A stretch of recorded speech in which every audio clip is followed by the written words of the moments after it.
Assalamualaikum warahmatullahi wabarakatuh. Agak kareba pemirsa, beragam informasi menarik akan kami hadirkan di seputar Ainus Sulsel dalam 30 menit ke depan. Edisi hari ini di antaranya. 2 orang pemuda terluka dan terkena anak panah busur.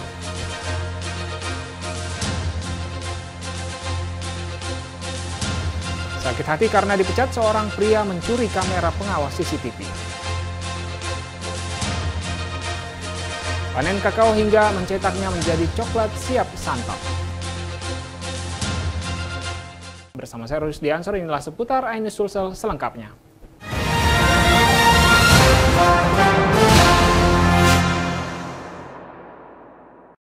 Dua orang pemuda terluka dan terkena anak panah busur usai diserang sekelompok orang tak dikenal di Jalan Sungai Sadang Maru, Kota Makassar. Kedua korban akan menjalani operasi pengangkatan anak panah busur yang tertancap di lengan dan paha. Unit Jatanras Polrestabes Makassar langsung melakukan penyisiran dan pengumpulan keterangan sejumlah saksi di lokasi kejadian penyerangan sekelompok motor di Jalan Sungai Sadang Baru, Kota Makassar. Akibat kejadian ini, 2 orang pemuda yang diserang oleh kelompok pelaku tersebut terluka akibat diserang menggunakan busur panah hingga harus dilarikan ke rumah sakit. Kedua korban diketahui berinisial RE, 22 tahun, dibawa ke Rumah Sakit Bayangkara Makassar akibat terkena busur panah di bagian tangan kanannya. Sedangkan untuk pemuda berinisial NR, 21 tahun, dibawa ke Rumah Sakit Labuang Baji akibat terkena busur panah di bagian paha kirinya. Insiden ini diketahui terjadi secara tiba-tiba usai kedua korban bersama teman-temannya tengah melakukan konvoi motor usai sahur. Para pelaku kemudian membawa senjata tajam jenis parang dan busur panah dan langsung menyerang rombongan korban tanpa alasan jelas. Akibat kejadian itu, rombongan para korban berusaha kabur dan terus dikejar oleh rombongan pelaku hingga ke pemukiman warga. Kena kak, jadi kubalap ki. Sempat itu hari, sempat ngancam pakai ini, kare apa namanya? Stick. Iya, lebih tidak melawan ki, tapi malah dikasih keluar lagi parangnya. Jadi, itu yang tadi 2 orang ini temanmu semua? Iya, temanku. Rombongan ya? Iya, rombongan. Dari mana? Dari rumahnya bos. Oh, jadi itu akhirnya dikejar. Kenapa masalahnya memang deh? Nggak ada Ji, cuman kita kaget langsung tiba-tiba ada busur sama parang panjang. Satu orang Ji. Tapi nggak ada kita lihat ke sini musuhnya, antar musuhnya. Nggak sempat masuk ke sini. Ke sini naik motor atau jalan kaki juga? Luar. Peristiwa ini pun masih dalam penyelidikan aparat kepolisian. Polisi juga masih melakukan pengumpulan data dan saksi guna mengungkap identitas dari para pelaku. Dari Makassar, Julusvin Ainus melaporkan. Sakit hati karena dipecat seorang pria nekat melakukan teror dengan mencuri kamera pengawas CCTV milik Puskesmas Sudiang Raya di Kota Makassar. Aparat Polsek Beringkanaya menangkap pelaku saat tengah berada di rumahnya. Inilah rekaman video CCTV saat pria berbaju loreng yang diduga melakukan pencurian kamera CCTV di dalam Puskesmas Sudiang Raya, Kecamatan Beringkanaya, Kota Makassar, Sulawesi Selatan. Pelaku terlihat saat tengah melintas dan mengawasi kondisi di sekitar Puskesmas sebelum melakukan aksinya. Tim Reskrim Polsek Beringkanaya yang menerima laporan dari pihak Puskesmas Sudiang Raya langsung melakukan penyelidikan dan akhirnya menangkap terduga pelaku, yakni seorang lansia berinisial S, usia 60 tahun, di rumahnya yang tak berada jauh dari lokasi kejadian. Setelah mengamankan beberapa barang bukti berupa pakaian loreng yang digunakan oleh pelaku saat beraksi di puskesmas dari dalam rumahnya, anggota juga turut mencari barang bukti kamera CCTV. Namun sayangnya kamera CCTV yang dibuang pelaku ke selokan telah hilang terbawa arus air saat diguyur hujan deras. Menurut Kanit Reskrim Polsek Beringkanaya Ibtu Suryadi Syamal, pelaku merupakan mantan security yang baru saja dipecat oleh pihak puskesmas. Lansia tersebut melakukan aksinya lantaran sakit hati ke pihak puskesmas karena telah diputus kontrak. Menurut keterangan pihak puskesmas dan melalui rekaman CCTV, terduga pelaku ini memanjat dan mencopot CCTV yang berada di puskesmas. Dan setelah kami amankan dan ke TKP, ternyata CCTV tersebut dia buang di selokan. Motif dari terduga pelaku saat kami amankan, bahwasanya terduga pelaku ini sakit hati kepada pihak puskesmas karena diberhentikan menjadi security di puskesmas tersebut. Akibat perbuatannya, terduga pelaku beserta barang bukti langsung dibawa dan diamankan di Mapolsek Beringkanaya. Terduga pelaku akan terancam dikenakan pasal 363 KUHP terkait pencurian dengan ancaman hukuman di atas 5 tahun penjara. Dari Makassar, Wahyu Sulan Ainis melaporkan. Kisruh dugaan Pertamax oplosan terus menjadi polemik di masyarakat. Meski Pertamina Patraniaga sudah memberikan klarifikasinya menanggapi keresahan masyarakat selaku konsumen, YLKI meminta dilakukan uji petik oleh beberapa pihak guna memastikan kualitas BBM. Pasca Kejaksaan Agung membongkar adanya dugaan praktik pengoplosan Pertalite menjadi Pertamax sebagai salah satu modus yang dilakukan oleh para tersangka dalam dugaan mega skandal korupsi BBM Pertamina, YLKI pun angkat bicara. Pihaknya mendesak Dirjen Migas segera melakukan pengecekan dan inspeksi terhadap seluruh kualitas BBM Pertamax yang terdapat di penampungan ataupun kilang-kilang Pertamina. Jika terbukti ada kecurangan, masyarakat yang merasa dirugikan berhak meminta ganti rugi kepada Pertamina. Kemudian Dirjen Migas harus mengumumkan hasilnya kepada masyarakat. Masyarakat bisa meminta melakukan uji petik tentang kualitas itu. Meminta siapa? Ya pokoknya ya meminta Pertamina, mungkin melalui organisasi konsumen, perwakilan konsumen gitu, meminta Pertamina mengizinkan perwakilan konsumen itu untuk melakukan uji petik. Gitu, artinya benar nggak kualitas itu? Tentu saja misalkan contohnya organisasi konsumen melibatkan institusi terkait yang berwenang untuk melakukan itu gitu. Nanti juga kami meminta Pertamina juga memberi sanksi bagi rekanan yang memang melakukan penyimpangan. Dugaan pengoplosan mencuat dalam keterangan Kejaksaan Agung terkait modus salah satu tersangka yakni RS yang melakukan pembelian minyak bumi dengan kualitas RON 90 atau setara Pertalite yang kemudian diolah kembali ke depo dan dijual kembali dengan tipe RON 92 atau sebagai Pertamax. Dari Jakarta, Den Helmi melaporkan. Pemirsa, Kejaksaan Agung membantah klaim Pertamina Patraniaga terkait tidak adanya pengoplosan Pertamax dengan Pertalite. Kejaksaan menegaskan pihaknya bekerja dengan alat bukti. Kejaksaan Agung menegaskan temuan dugaan Pertamax dioplos dengan Pertalite diperoleh dari keterangan saksi yang telah diperiksa penyidik. Menurutnya bahan bakar minyak yang telah dioplos itu kemudian dijual dengan harga Pertamax. Terkait temuan yang menuai polemik dalam masyarakat, pihaknya akan segera meminta keterangan ahli. Ada RON ya 88 di blending dengan RON 92.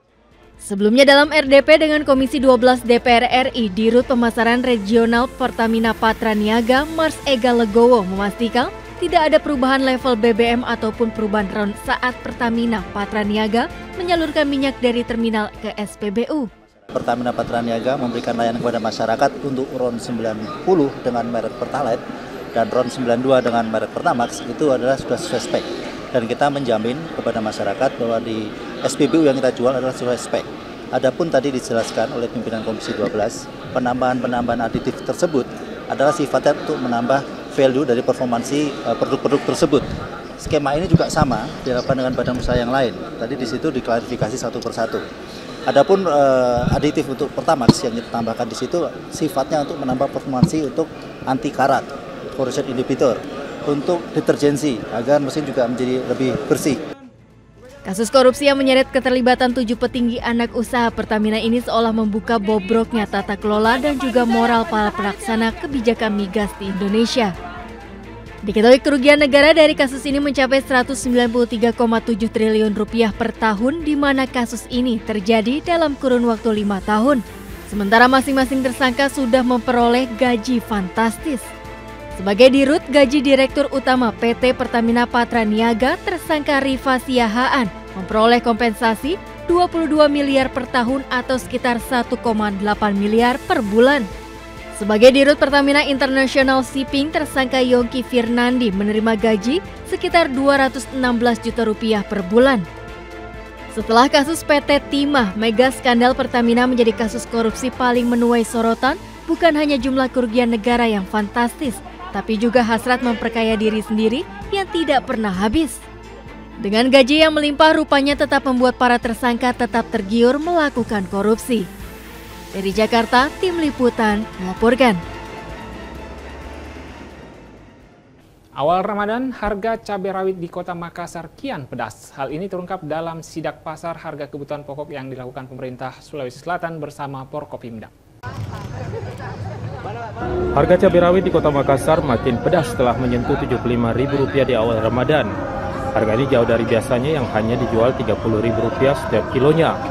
Hal ini terungkap saat Gubernur Sulawesi Selatan Andi Sudirman Sulaiman bersama jajaran Forkopimda melakukan sidak terhadap harga kebutuhan pokok yang mengalami kenaikan harga di Pasar Terong, Kota Makassar, Sulawesi Selatan pada bulan Ramadan. Harga telur ras juga mengalami kenaikan harga dan saat ini Rp55.000 setiap raknya. Sementara untuk beberapa harga kebutuhan pokok lainnya hingga kini masih terpantau normal, seperti daging sapi Rp130.000 per kilogram, daging ayam Rp60.000 dengan berat 1,8 kg setiap ekornya, minyak kita Rp15.700 kilo, dan bawang merah Rp35.000 setiap kilonya. Oleh karena itu, Gubernur Sulawesi Selatan bersama Forkopimda akan melakukan intervensi guna menekan kenaikan harga, seperti pasar murah serta gerakan tanaman pangan untuk menekan harga. Dominannya bagus, relatif terkendali dan ada beberapa item saja seperti cabai ya. Memang sudah naik beberapa pekan yang lalu. Nah, inilah yang kita mau kemudian coba melakukan intervensi nanti. Nanti kami mungkin dengan Forkopimda dan juga kota ya, karena harus sinergi, ini ada Pak Wali Kota juga. Jadi yang kedua telur ya, tapi tidak signifikan naiknya dan justru cenderung turun dari yang sebelumnya. Jadi sudah agak mendingin kondisinya, sekarang sudah turun telur dan cabai aja ini ya. Dari Makassar, Leo Muhammad Nur Ainus melaporkan. Baik pemirsa, jangan kemana-mana, usai jeda berikut kami akan hadir dengan informasi seorang bule mengamuk dan merusak rumah warga. Lengkapnya di seputar Ainus Sulsel.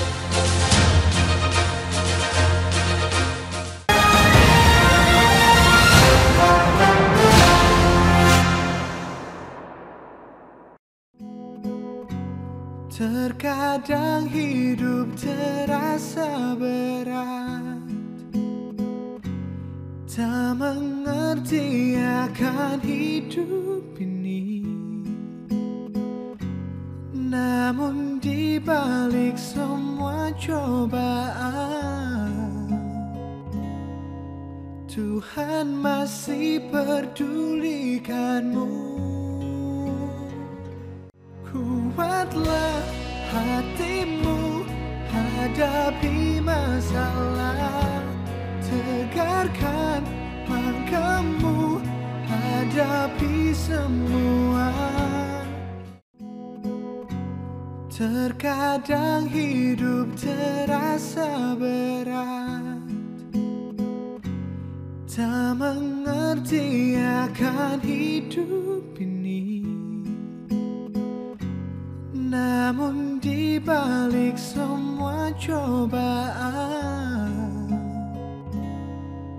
Tuhan masih pedulikanmu.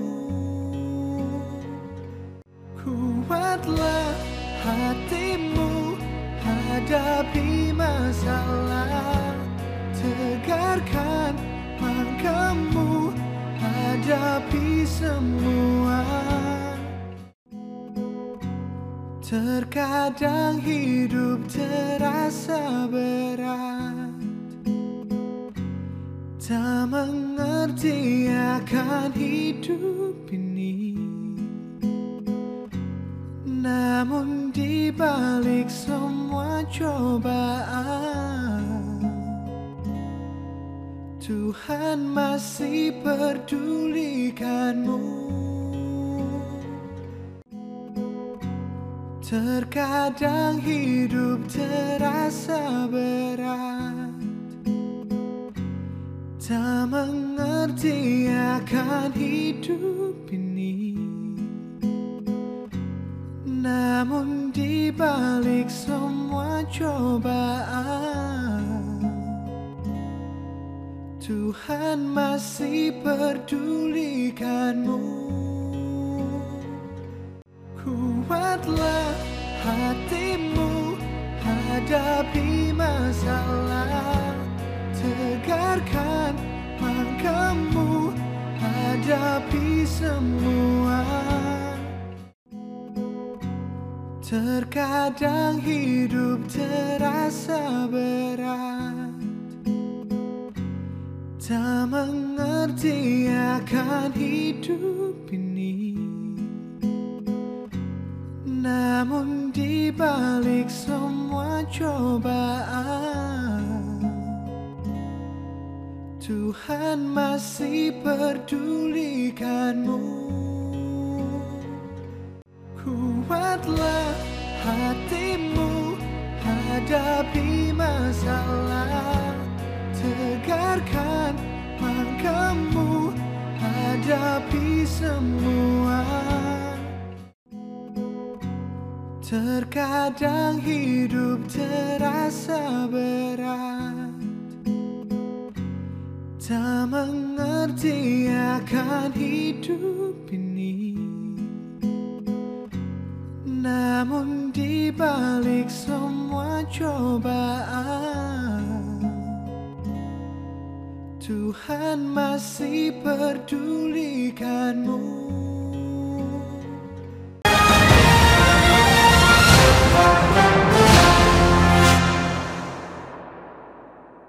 Terima kasih Anda masih bersama kami di seputar Ainis Sulsel. Akibat pengaruh minuman keras, seorang bule mengamuk dan merusak rumah warga di kawasan Krobogan, Kuta Utara, Badung, Bali. Ini dia berusaha kabur ya, nggak mau tanggung jawab. Pak, jangan, udah biarin. Udah biarin, Pak. Warga mengamankan seorang warga negara asing yang mengamuk hingga merusak rumah di kawasan Krobogan, Kuta Utara, Badung. Aksi pengrusakan ini dilakukan pelaku dalam pengaruh minuman keras.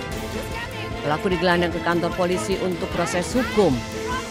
Pelaku berkila aksinya karena sedang mencari barangnya yang hilang dan terdeteksi di rumah korban.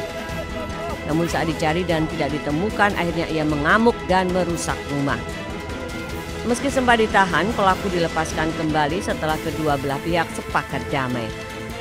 Pelaku juga meminta maaf dan siap mengganti kerusakan. Dari Badung, Bali, Indira Ari, Ainews melaporkan. Polisi di Kabupaten Jombang, Jawa Timur menggerebek sebuah rumah yang dijadikan tempat produksi minuman keras Kamis malam. Tak tanggung-tanggung dari rumah tersebut, polisi berhasil mengamankan puluhan drum minuman keras dengan nilai total hampir 1 miliar rupiah.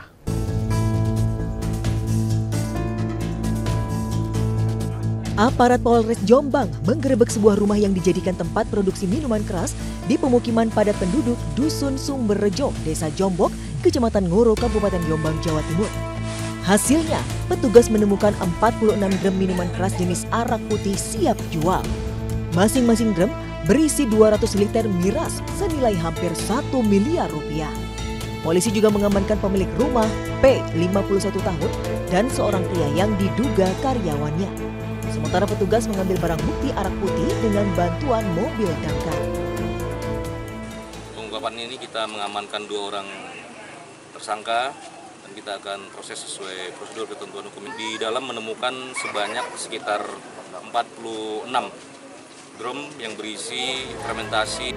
Hingga kini polisi masih melakukan pendalaman terkait produksi miras dan kemana saja dipasarkan. Dari Jombang, Jawa Timur, Mukhtar Bagus, Ainews melaporkan.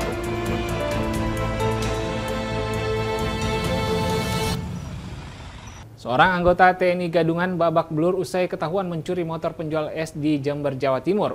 Pelaku ternyata sudah 2 kali melakukan aksinya dengan alat TNI. Anggota ya, pakaian seragam anggota.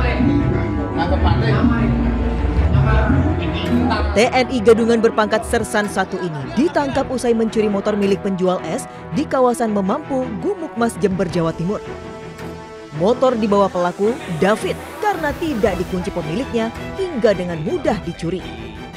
Saat diringkus, pelaku mengaku kepada polisi merupakan anggota TNI dari Korem Kendari berpangkat Sersan 1. Padahal ia ditangkap bersama rekannya Samsul Arifin. Pelaku mengambil barang yaitu sepeda motor milik pedagang. Pada waktu itu kunci kontak masih melekat di sepeda motornya dan langsung dikendarai oleh pelaku. Kemudian pelaku berhasil diamankan oleh masyarakat. 2 pelaku dijerat pasal pencurian dengan ancaman hukuman 7 tahun penjara. Dari Jember, Jawa Timur, Bambang Sugiarto, Ainews melaporkan. Siapa sih yang tidak suka coklat? Nah, makanan manis dari biji kokoa ini tentunya banyak disukai mulai dari anak-anak hingga dewasa. Di Bintaro, Tangerang Selatan, kita bisa belajar proses pengolahan coklat berawal dari panen kakao.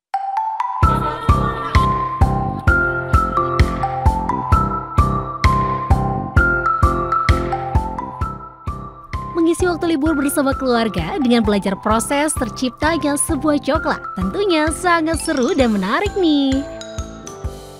Bertempat di kawasan Bintaro, Tangerang Selatan, kita dapat melihat dari dekat proses pengolahan makanan manis yang disukai segala usia ini dengan field trip berkebun coklat.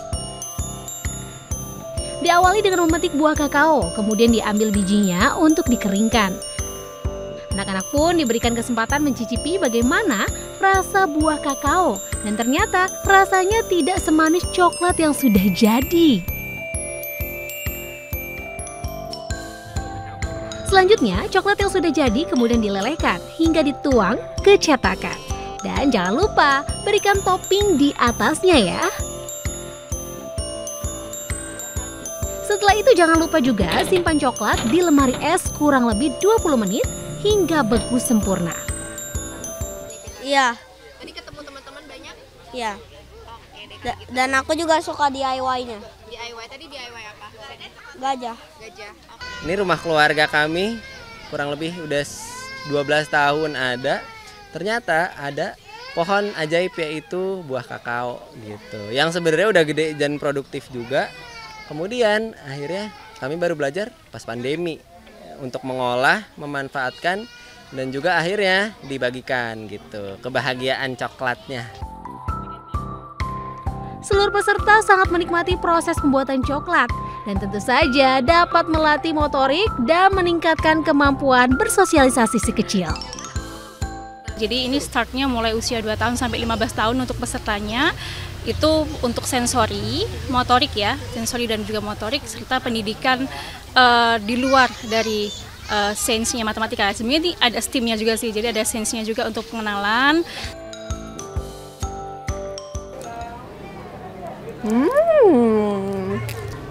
Enak banget, rasanya nggak kalah sama coklat-coklat luar negeri.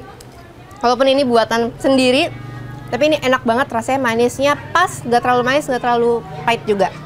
Jadi buat teman-teman yang mau mencoba wisata edukasi, belajar coklat, membuat coklat berbeda dari biji kakaonya, langsung aja datang ke The Kebun. Dari Tangerang, Nora Syafika bersama juru kamera Bagus Prasetya, iNews melaporkan.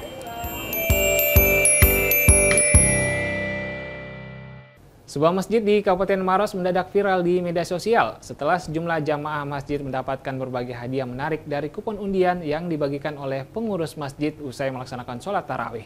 Bahkan hadiah kupon undian ini juga menyediakan umroh gratis kepada jamaah yang beruntung. Kegiatan ini dilakukan selama bulan suci Ramadan 1446 Hijriah.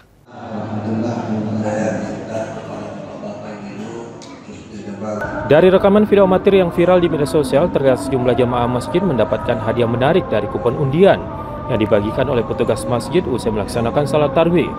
Masjid tersebut bernama Masjid Hanna Samsia yang terletak di Desa Makrupa, Kecamatan Marusu, Kabupaten Maros, Sulawesi Selatan.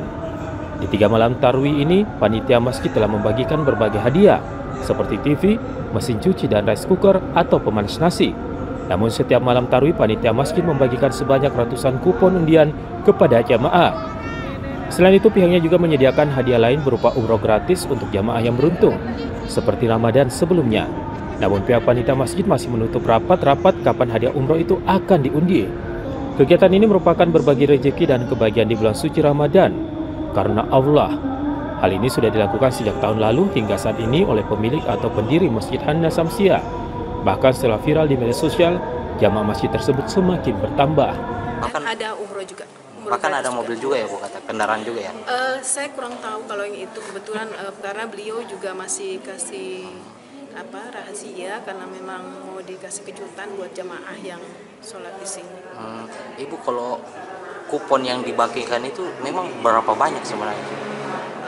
Kalau tahun ini mulai kemarin kita bagi kupon 350 kupon. 350 lembar. 350 lembar. Ini kan sudah malam kedua hari ya Bu. Itu gimana jamaah Bu? Apakah semakin meningkat? Semakin banyak. Semakin banyak. Iya, bertambah terus setiap malam. Diketahui Masjid Hanna Samsia ini memiliki bangunan berlantai 2 dengan luas lahan sekitar 15 meter dengan daya tampung jamaah sekitar 500 orang. Pembangunan masjid ini sempat mandek pada tahun 2019 karena COVID-19, kemudian rampung pada tahun 2023 lalu. Namun setiap jamaah yang melaksanakan sholat tarawih akan mendapat 1 kupon yang nantinya jamaah yang beruntung akan mendapatkan hadiah menarik. Dari Kabupaten Maros, Warulusulan, Ayus melaporkan. Informasi tadi menutup jumpa kita di seputar Ainus Sulsel hari ini. Saya Rusdi Ansar pamit undur diri. Selamat beraktivitas. Salam kita pada salam. Wassalamualaikum warahmatullahi wabarakatuh.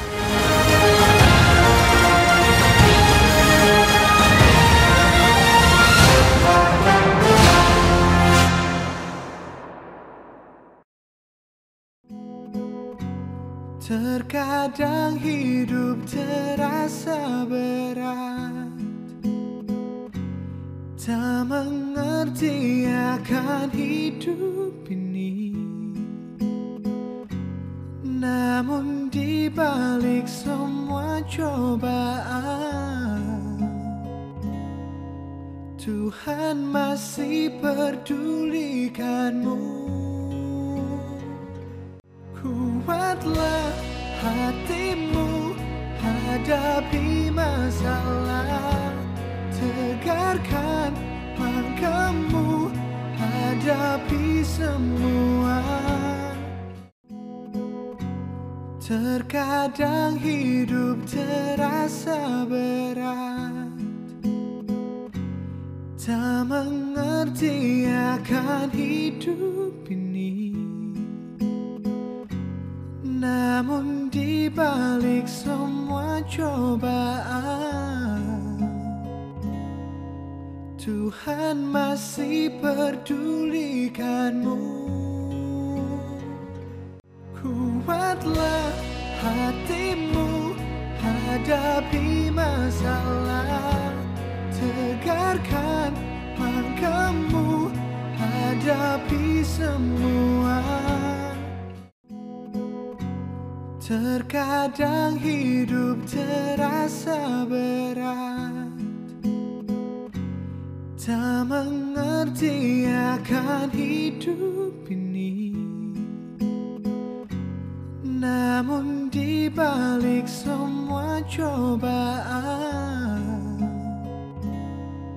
Tuhan masih pedulikanmu.